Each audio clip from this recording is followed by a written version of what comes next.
Good morning. आगे start करते हैं किस तरीके से उसका डिजाइन करना है। पर्लिन का हमने थ्योरी देखा था लास्ट क्लास में कि किस तरीके से पर्लिन का डिजाइन करना है। दो केसेस होते हैं, एक अनसिमेट्रिकल बेंडिंग का और दूसरा होता है हमारा जब थीटा 30 डिग्री से कम होता है और हमको पर्लिन जो है एंगल सेक्शन ही सिलेक्ट करना है। ऐसे केस में हम डिजाइन करने के लिए दो केस थे। तो पहला केस जो था उसमें दोनों एक्सिस में हम लोग पूरा लोड कंसीडर करते हैं, एक रैफ्टर के पैरेलल और दूसरा रैफ्टर के परपेंडिकुलर। दूसरे केस में हम क्या करते हैं, दूसरे केस में लोड को केवल परपेंडिकुलर ही रैफ्टर की कंसीडर करते हैं और जो हॉरिजॉन्टल डायरेक्शन में था उसको इग्नोर कर देते हैं। तो हम पहला वाला क्वेश्चन देख लेते हैं जो थोड़ा सा डिफिकल्ट है। दूसरा वाले में तो केवल आपको एक ही एक्सिस कंसीडर करना है और चेक कर लेना है। तो देखिए यहाँ पर design a purlin section I section, देखिए यहीं पर आ गया आई सेक्शन, यानी एंगल सेक्शन नहीं है। To support the ACC sheet roof, ACC roof cover लगा हुआ है उसमें, एसीसी सीट का। स्पेसिंग ऑफ पर्लिन कितना है, 2 मीटर है centre to centre. Spacing of roof truss कितना है, 4 metre. Inclination of roof truss कितना है, 30 डिग्री। उन्होंने कहा है कि आप एज्यूम कर लें कि उसका जो डेड लोड है रूफ ट्रस का वो 150 न्यूटन पर मीटर स्क्वायर है। विंड लोड जो आ रहा है रूफ ट्रस के perpendicular normal to the roof surface वो 1500 है। ई की वैल्यू दी हुई है। थीटा भी आपको दिया हुआ 30 डिग्री। अब आपको डायग्राम खुद ही बनाना है, क्वेश्चन में नहीं दिया हुआ है, लेकिन ये लिखा हुआ कि पर्लिन कितनी कितनी दूर पर रखे हुई है, 2 मीटर की। ट्रस कितनी दूर पर है, 4 मीटर की डिस्टेंस पर। तो ये कैसा भी हो सकता है, किंग पोस्ट है, क्वीन पोस्ट है, हमें इससे मतलब नहीं है। सिर्फ ये डायग्राम बेसिस जनरल बना देना है। 30 डिग्री हमने ले लिया है उसका, ये थीटा। अब पर्लिन ये चूंकि ज्वाइंट है यहाँ पर, अब हमने पर्लिन जो प्रोवाइड किया इनके बीच का डिस्टेंस कितना है, 2 मीटर। ये भी 2 मीटर, ये भी 2 मीटर, और भी अगर होती पर्लिन तो वो भी 2 मीटर। इस तरफ भी वही होगा, 2 मीटर पर हम पर्लिन प्रोवाइड कर दें। यानी इनके बीच का जो डिस्टेंस है, स्पेसिंग ऑफ पर्लिन ये है 2 मीटर। लेकिन ट्रस का स्पेसिंग कितना है, 4 मीटर। ये जो 4 मीटर है ये क्या है, ट्रस। ये पहला ट्रस यहाँ पर लगाया गया, दूसरा यहाँ पर लगाया गया होगा, तीसरा उससे फिर 4 मीटर पर लगाया जाएगा। अब देखिए ये एक पर यहाँ पर 3 पर्लिन दिखाई दे रही है जैसा हम अभी देख पा रहे हैं। तो हर एक पर्लिन द्वारा कितना एरिया कवर किया जा रहा है, तो इनके बीच का गैप 2 मीटर, इधर भी 2 मीटर। तो अगर हम बीच वाली पर्लिन को लेते तो उसका एरिया कितना है, इधर भी 1 मीटर कवर करेगी और इधर का भी 1 मीटर का कवर करेगी। बाकी ये पर्लिन इधर लेफ्ट 1 मीटर और राइट में 1 मीटर। तो हर एक पर्लिन को कितना एरिया कवर करना है, 2 मीटर के लेंथ का एरिया और 4 मीटर इधर, इस तरीके से कवर करना है। अब हमें सबसे पहला काम क्या करना है कि लोड हमको कैलकुलेट करना है, टोटल लोड कितना आ रहा है। तो पहले तो कैपिटल डब्ल्यू निकालने, कैपिटल डब्ल्यू आपको दिया हुआ है, डब्ल्यू एन उसमें लिखा हुआ है, डब्ल्यू एन कितना है। तो विंड लोड दिया हुआ था हमको, ये सरफेस एरिया के फॉर्म में दिया हुआ। जो डेड लोड है, अब ये डेड लोड किसका है, रूफ ट्रस का है। विंड लोड कितना आ रहा है, रूफ ट्रस पे आ रहा है। अब जो पर्लिन रखी हुई है उसका भी खुद का वेट होगा, वो नहीं दिया हुआ। रूफ ट्रस के लिए उन्होंने डेड लोड मान लीजिए दे दिया 150 न्यूटन पर मीटर स्क्वायर, लेकिन जो पर्लिन है उसका भी सेल्फ वेट होगा। तो वो आप जब लोड्स कंसिडरेशन पढ़ेंगे तो उसमें कुछ लगभग आपको पता चल जाएगा कि 10 से 15 kg पर मीटर स्क्वायर लगभग होता है। तो वहां के बेसिस पर हम उसको एज्यूम कर लेंगे कि पर्लिन जो है वो कितना है। क्योंकि पर्लिन तो सिर्फ लेंथ के डायरेक्शन में है, तो पर्लिन का जो लोड है वो पर मीटर में आप ले सकते हैं। क्योंकि पर्लिन एक बीम है तो बीम का लोड हम किस में लेते हैं, पर मीटर में लेते हैं, लेंथ की डायरेक्शन में। लेकिन जो हमारा विंड लोड काम करेगा वो सरफेस एरिया के फॉर्म में, पर मीटर स्क्वायर में। तो जो यूडीएल होता है वो पर मीटर लेंथ में होता है, जो सरफेस लोड होता है वो पर मीटर स्क्वायर में होता है। तो चूंकि जो पर्लिन है वो एक लेंथ, वो एक हमारी कह सकते हैं कि एक रॉड की तरह है, तो उसका यूडीएल हम समझ लेंगे कि कितने मीटर, 1 मीटर का कितना वेट है। अब देखिए यहाँ पर थीटा 30 डिग्री है, स्पैन ऑफ पर्लिन दिया हुआ है। ये स्पैन नहीं दिया हुआ था, स्पेसिंग दिया हुआ था ट्रस का, उसी को हम स्पैन कहते हैं, इसीलिए हमने 4 मीटर उसको ले लिया। स्पेसिंग ऑफ पर्लिन ये दिया हुआ था हमको, L 4000 मिलीमीटर या 4 मीटर पता चल गया, जो कि स्पेसिंग ऑफ रूफ ट्रस के बराबर है। सेल्फ वेट ऑफ पर्लिन ये देखिए यूडीएल में माना है, न्यूटन पर मीटर स्क्वायर में नहीं माना है, न्यूटन पर मीटर में माना है। कितना माना है, लगभग 15 kg पर मीटर। तो न्यूटन में बदलेंगे 150 हो जाएगा। अब कैपिटल डब्ल्यू क्या था, जो टोटल लोड है, जो कि सीधे वर्टिकल काम कर रहा है नीचे की तरफ। तो कैपिटल डब्ल्यू में क्या आ जाएगा, जो डेड लोड है रूफ का, और जो परलेन का सेल्फ वेट है वो आ जाएगा। तो रूफ जो है वो रूफ ट्रस पर जो भी आ रहा है डेड लोड, ठीक है, ये इसकी वजह से, परलेन की वजह से, वो परलेन की वजह से नहीं, कवरिंग की वजह से जो उस पर लोड आ रहा है, तो कितना दिया हुआ है 150 न्यूटन पर मीटर स्क्वायर। ठीक है, ये डेड लोड हमको दिया हुआ सरफेस एरिया के फॉर्म में। तो एक परलेन को कितना एरिया कवर करना है, तो ये 2 मीटर कवर करना है, तो हमको लेंथ के फॉर्म में मिल जाएगा। तो 150 kg पर मीटर स्क्वायर था, उसको विड्थ से मल्टीप्लाई कर दिया तो लेंथ के डायरेक्शन में आ गया, यानी कि जो हमारा परलेन है उसके स्पैन के डायरेक्शन में आ गया, ये इस डायरेक्शन में आ गया ऐसे। तो ये 300 न्यूटन पर मीटर इस डायरेक्शन में हो गया, और इसका सेल्फ वेट भी इसी डायरेक्शन में हमारा काम कर रहा है 150। यानी यूडीएल जो है वो किस तरीके से काम करेगा, इसका डायरेक्शन वैसे ये है।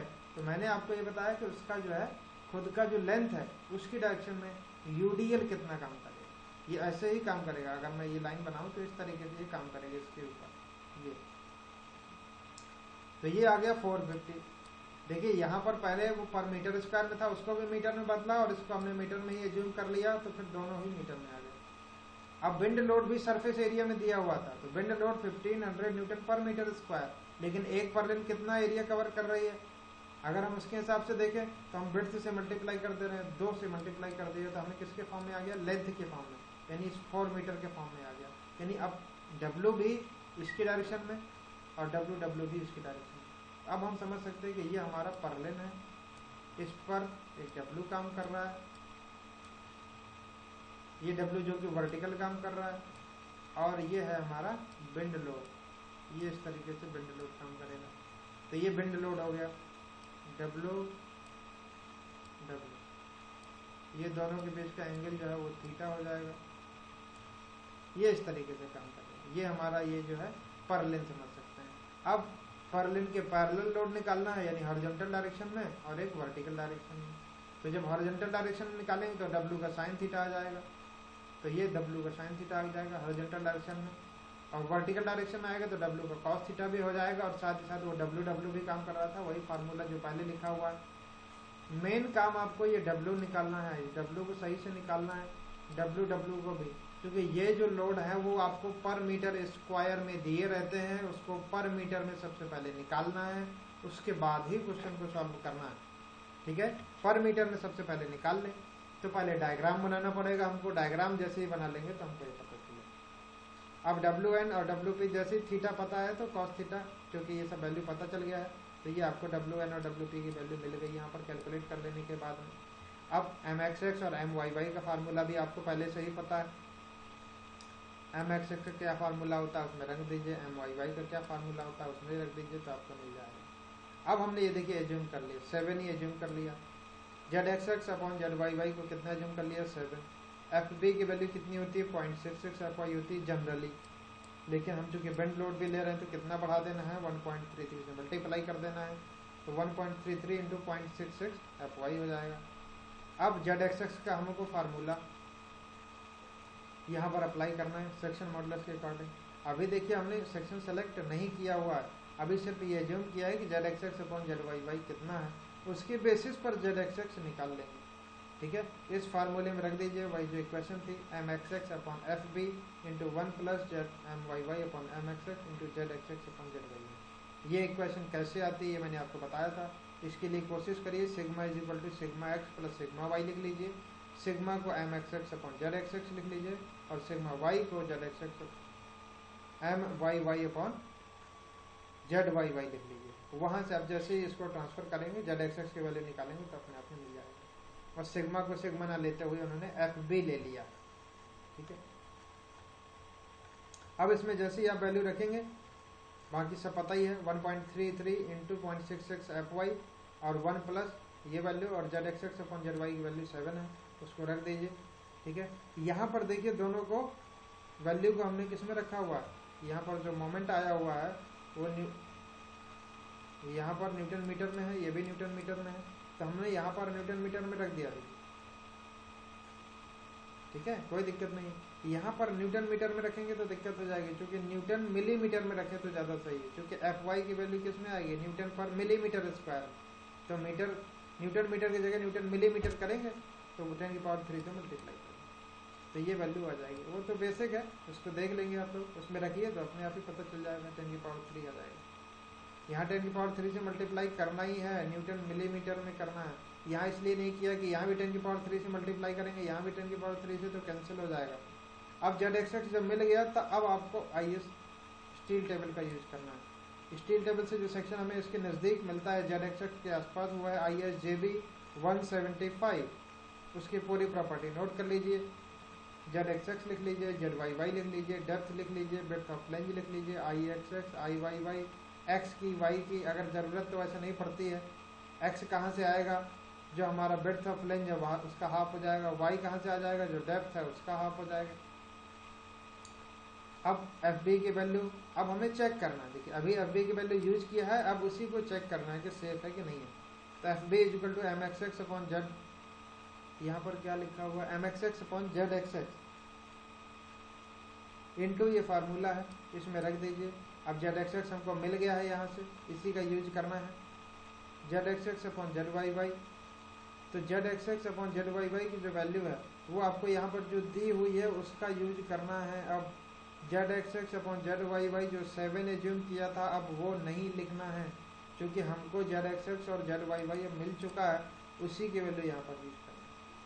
फिर आप देखेंगे FB की वैल्यू 196 आ गया है, जो कि 219 से कम।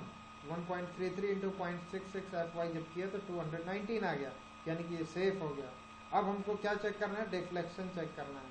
तो डिफ्लेक्शन चेक करने का फार्मूला आपको पता है, उसमें रख दीजिए। तो ΔX मिल जाएगा, ΔY मिल जाएगा, और दोनों के स्क्वायर का रूट ले लेंगे तो आपको टोटल डेल्टा मिल जाएगा। पर ये डेल्टा किससे कम होना चाहिए, परमिसिबल डिफ्लेक्शन से कम होना चाहिए। परमिसिबल डिफ्लेक्शन कितना होता है, SPAN/325, ये फिक्स है, ठीक है। तो ये 12.31 mm है, ठीक है। तो हमने देखा कि हमारा जो डेल्टा आ गया था वो 39 आ गया था। परमिसिबल कितना हो सकता था, 12 भी हो सकता था।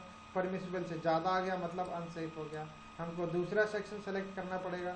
दूसरा सेक्शन ISLB 150 सेलेक्ट कर लिया हमने।